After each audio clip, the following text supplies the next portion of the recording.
The test is in 4 parts: Part 1, Part 2, Part 3, and Part 4. Now look at Part 1. Part 1.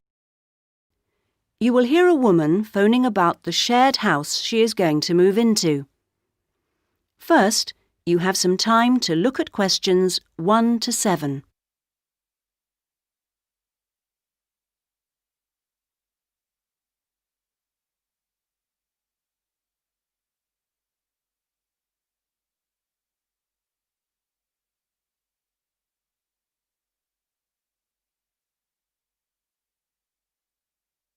You should answer the questions as you listen, because you will not hear the recording a second time.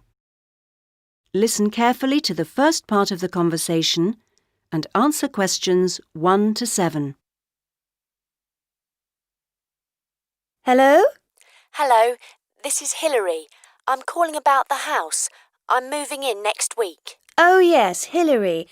This is Judith.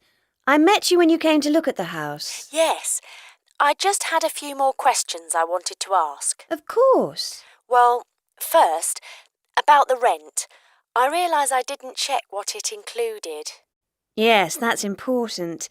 It includes most things. We don't have to pay extra for heating, for example, just for the telephone, which is fair enough, I suppose. Local taxes are part of the rent, so that's not a worry. That's fine. Then I remember I should have sent my letter of reference to the landlord by now, but I haven't got his address. Yes, you should get that off right away. Address it to Mr. Crawley. He's at 14 King Street. Is that in Exford? Yes. And then you'll need to put the postcode, of course. It's AP12 7QT. Got that, thanks. I also realise I don't know exactly what the house has in the way of equipment. Is there a microwave, for example? There isn't. None of us feels the need. Oh, fine. I'm sure I can do without one too. What about a hairdryer? Maybe you should bring one, if you need one. I'll buy one, yes. And TV? Oh, yes. We've got 2, in fact. Was there anything else? I just wondered if there were any rules. Not really. We share the cleaning, things like that. We do have to be careful about loud music. Yes. So we've agreed that there shouldn't be any loud music after 9, and that we don't play music at all in the living room after 10. Up to 11 in your own room's okay, as long as it's not too noisy. That sounds good. And is there somewhere safe I can keep my bike? That's difficult. To be honest, lots do get stolen round here. We haven't got a garage, so we tend to park ours in the garden so that they're hidden from the street. OK. Now, I hope you like cooking. Yes, I do. Do you all have shared meals? Not very often, actually. But when the weather's good in the summer, we like to have a barbecue together, which we do each Wednesday. We tend to go out at weekends. Sounds fun. Before you hear the rest of the conversation, you have some time to look at questions 8 to 10.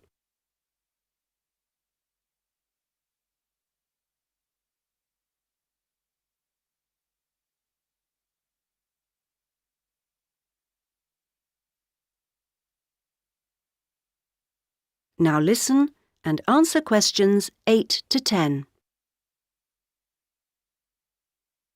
Are you familiar with this area? A bit. Actually, there are a few things that I'd like to know the location of. A bank, for example. Yes, there's one quite close. You just go up to the junction near the house, the one where 4 roads meet, and go straight ahead and then take the second left.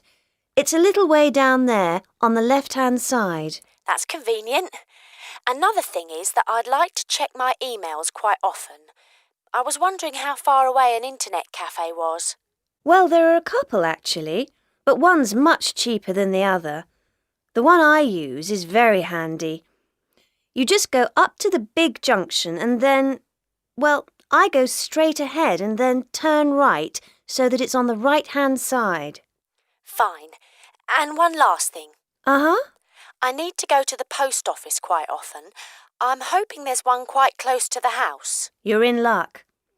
You'd walk up to the big junction and then, if you want a nice route, take the street that's slightly to the right. Then you'd want the second left and you'd find it on the right side of the street. Well, it all sounds great. So, we'll see you in a couple of days' time? Yes.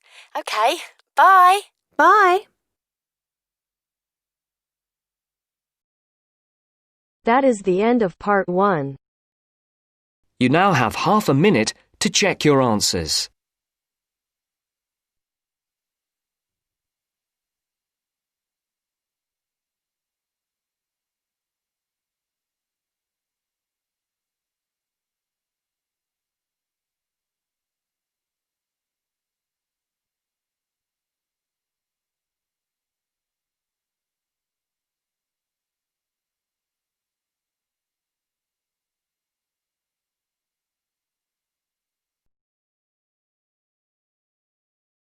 Now turns to part 2. Part 2. You'll hear two teachers discussing a school trip.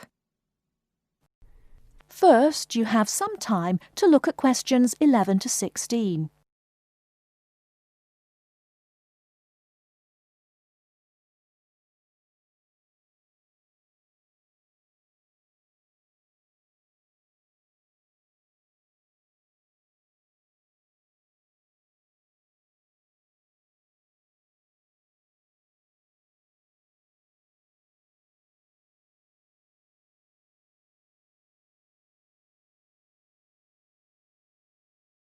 Now, listen carefully and answer questions 11 to 16. Oh, there you are, Paul. Do you have a few minutes? Can we think about this year's school trip? Hi, Jean. Yes, of course. Have you got any ideas? I've been looking through some information, and I've brought a few leaflets with me. Here you are. Okay, thanks. Just remind me when the trip is. Next Friday. We'll be leaving at 9 and be back here at around 4, so we've probably got time to visit a couple of places. Let's see. What leaflet have you got there? Central Gardens. Looks like a nice place. It's open from 9 until 6, so we could go there anytime we wanted, really. What about there in the morning and then somewhere else in the afternoon? Farmers Market would be an option first as well, at least until they close at 1. Or we could try Grey Castle. That should be possible in the morning or in the afternoon. Oh, hang on. That's at the weekend. The last admission is at noon on weekdays. Greenhall says the same thing. Queen's Park opens at 8, so we could go there first. Or, according to these times, we could go there on the way back to school, because they don't close the gates until sunset during the week. Okay, that gives us a few options. We went to Queen's Park a couple of years ago, didn't we? I seem to remember that the pupils really enjoyed it. It'd be nice to go somewhere new as well. I've seen groups from other schools going around Grey Castle. So have I. But then again, maybe we should play it safe and go to Green Hall. At least we've got experience of taking classes round there. Farmers Market is popular with other schools, though, so it must be interesting. It'd be good to go somewhere where someone can show the pupils around, explain things to them. I've been on a tour around the castle, and they do a really good job. I think they have guides at the hall, too, don't they? It says here that they used to, but don't anymore. You can get shown round Central Gardens, though. I think we'd have to do any explaining if we took the pupils to the market or the park. That wouldn't be a problem, though. No, and at least those two would be free, wouldn't they? I think all the others charge, and we'd have to get the parents to pay some money. I'm sure they wouldn't mind paying if it was a small amount. Let me check the leaflets. There's a special price for large groups at Grey Castle. Oh, but you can get into Central Gardens for nothing. Right. Oh, I've just thought of something. We wouldn't need to book anything if we were going to Queen's Park, but what about the other places? Central Gardens say you need to let them know if there are more than 10 people in your group, which would include us. The same at Grey Castle. Farmers Market says you can just turn up, and so does Green Hall. Right. Well, I suggest we take the pupils to Grey Castle for a tour in the morning. How does that sound? Yes, sounds good. We should contact them to book it as soon as possible. In the afternoon, we can do something a bit more relaxed at the park, and we'll have to think about going to Green Hall another year. Shame Farmers Market isn't open, but we can't change the day. So that's a decision then. Now, let's think about what we're going to get the pupils to do. It's a school trip, after all, and we should give them some work to do.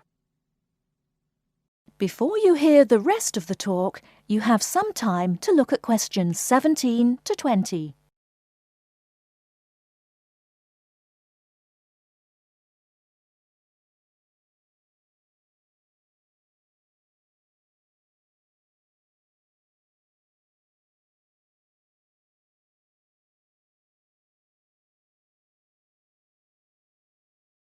Now listen and answer questions 17 to 20.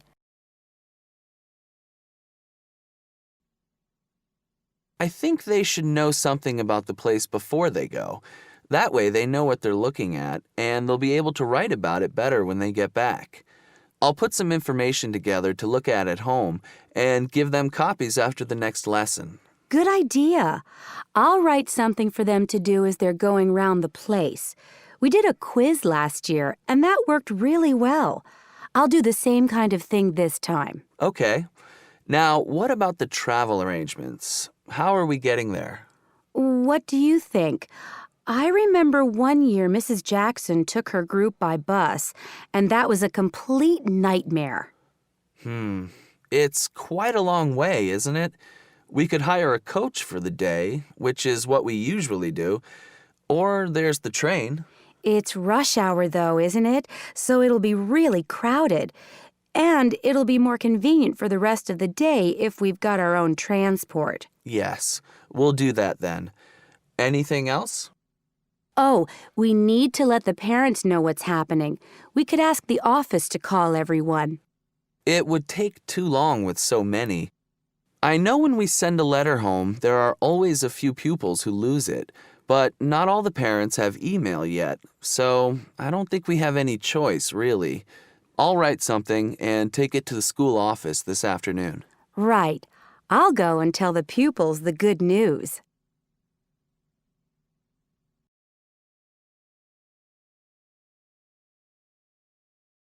That is the end of part 2. You now have half a minute to check your answers.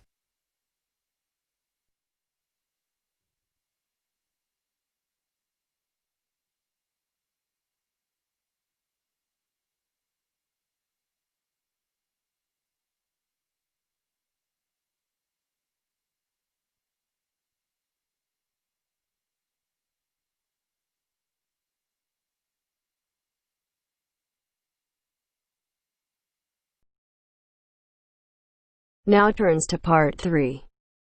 Part 3.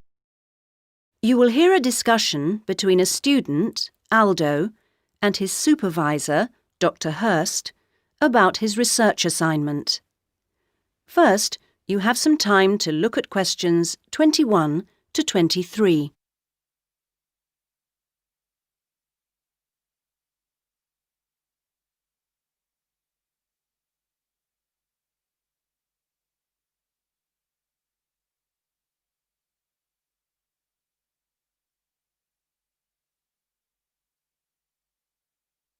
Now listen to the first part of the conversation and answer questions 21 to 23. So, Aldo, how's it going so far with your assignment? Not too bad. You're looking at the community round here. That's right. How people perceive the community they are in. Have you made much progress? I conducted quite a lot of interviews on the street with local residents. Their responses are interesting. I haven't got quite as many yet as I'd like. I had wondered if I'd have language problems, particularly with the different accents. I seem to have managed, though. Having to work in the open has made it harder, and with the cold weather there's been recently, people don't necessarily want to stop and talk like they do if it's nice and sunny. That's something I've had to deal with. Of course, some people are too busy to stop and talk, but that's okay. I see. So, have you formed a good overall picture of how people view the community? To an extent. I've certainly talked to plenty of older people. I guess they may have more time to talk. I still don't really have enough young mothers, though. I've managed to get enough older mothers and children through the schools. That's something I had been worried about. Well, that shouldn't be too hard. Now, how are you going to deal with all the data you've collected? That's the difficult part. I guess I need to run some analyses, but I'm rather unclear about what methods to use. You've told me you're confident about using computers, so you just need some input on choosing programs. You should attend a statistics seminar. They're held every Friday after the methodology seminars in room 105. That should help you to select an approach. Oh, good. I'll do that. Now you have some time to look at questions 24 to 30. Meanwhile, let's hear something about what you've learned. Yes, I talked to a number of residents. Good. I imagine they didn't always have the same opinions. Views were certainly quite mixed. Take sports facilities. In general, people seemed to think they weren't very good. There's no swimming pool in the area, for example. But at the same time, there's a new football training area. It looks very smart to me, but it doesn't seem to get used very much. People seem to prefer sitting around in the parks. They enjoy that, taking picnics and so on. Although they want the council to be more efficient at cleaning, there's a lot of litter. People are obviously very concerned about their children's learning. The general view seems to be that early schooling at primary level is of a good standard in the area, but that this standard declines as children move up through the system. The colleges were criticised in particular. OK, now are you going to collect any more data? Some, I hope. There's a local festival next week, and I think the events there will give me some useful opportunities. I talked to a council officer about it all. Good. What does it involve? First, there's a dance show, which I'm sure I'll enjoy. The council explained that the concert hall's being renovated and won't be ready in time, so it's being held in the main square, which I think will be better anyway. At least I'll have more space to wander around in. True. And so I hope to be able to carefully watch the age groups that are there in the audience and make notes about how they interact. So that's one event. Then the following day there's another interesting event which I look forward to going along to, and that's a cookery competition. Oh yes, interesting. I think so. Yes, that one's being organised in the town hall, which has a big space apparently. With food and cooking from all the different people in the area, the council officer told me that it'll be a good chance to find out about the different cultures that make up the community. Sounds promising. Then there's one more event I'd like to go along to. The council officer promised me that the courses fair will be interesting. It's going to be in the Langtree Theatre, and the officer said lots of teachers will be there. I've already talked to plenty of them, but he advised me to put some questions to the head of education, who will also be there. That's all very useful. OK, I suggest you come back next week. That is the end of part 3. You now have half a minute to check your answers.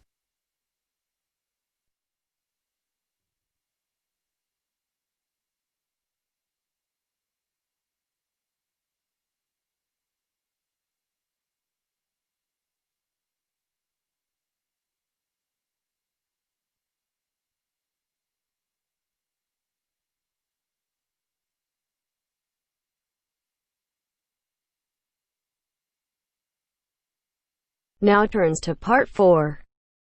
Part 4. You will hear a historian giving a presentation about techniques to identify the origin of handwritten books from the Middle Ages. First, you have some time to look at questions 31 to 40.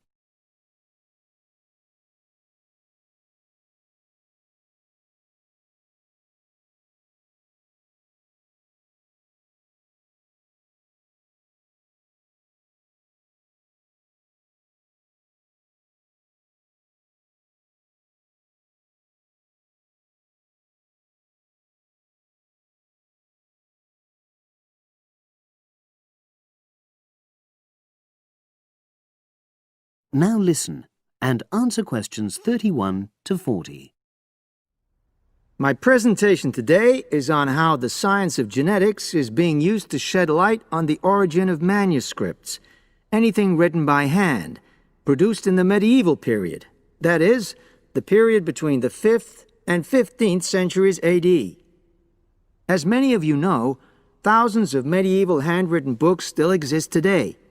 Some of them have a clear provenance, that is, we know exactly where and when they were written. But the origin of many manuscripts has been a complete mystery, that is, until 2009, when geneticists started using DNA testing to shed light on their origins. But before looking at the new research, I need to explain something about the way the manuscripts were produced, particularly what they were written on. Virtually all were written on treated animal skins, and there were essentially two types. The first was parchment, which is made of sheepskin. It has the quality of being very white, but also being thin. It has a naturally greasy surface, which meant it was hard to erase writing from it. This made it much sought after for court documents in medieval times. The second type is vellum, which is calfskin. This was most often used for any very high-status documents because it provided the best writing surface, so scribes could achieve lettering of high quality. So, once the animal hides had been chosen, they had to be prepared. Where the right materials were on hand, the skins were put into large barrels or vats of lime, where they were agitated or stirred frequently. But if lime wasn't available, then the hides were buried. Both these techniques were designed to cause the hair to slough off and the skins to become gelatinous and therefore more flexible. The next stage was to put the hides on stretcher frames and pull them very tight. While on the frame, they were scraped with a moon-shaped knife in order to create a uniform thickness. For parchment, that was the end of the process. But for vellum, there was an additional stage, where it was bleached in order to achieve the desired color.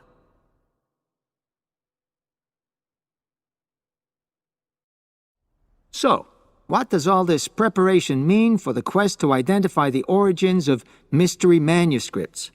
Well, until recently, the only way historians and other academics were able to guess at origins was either through the analysis of the handwriting style or from the dialect in which the piece was written. But these techniques have proven unreliable for a number of reasons. It was thus decided to try to look at the problem from a different angle, to start from what is known, that is, the small number of manuscripts whose origins we do already know. Because these parchments and vellum are both made from animal hides, it was possible to subject them to DNA testing and to identify the genetic markers for the date and location of production. From this was created what is known as a baseline. The next stage was to test the mystery manuscripts, finding their DNA characteristics, and then making comparisons between the known and the mystery scripts. Genetic similarities and differences enabled the scientists to gain more information about the origins of the many manuscripts we had known virtually nothing about up to that point. Now you might ask, what are the potential uses of this new information? Well, obviously, it can shed light on the origin of individual books and manuscripts. But that's not all. It can also shed light on the evolution of the whole of the manuscript production industry in medieval times. And because that was such a thriving business, involving very large-scale movements right across the globe. The new data, in turn, help historians establish which trade routes were in operation during the whole millennium. Now, if anyone has any questions... That is the end of part 4. You now have half a minute to check your answers.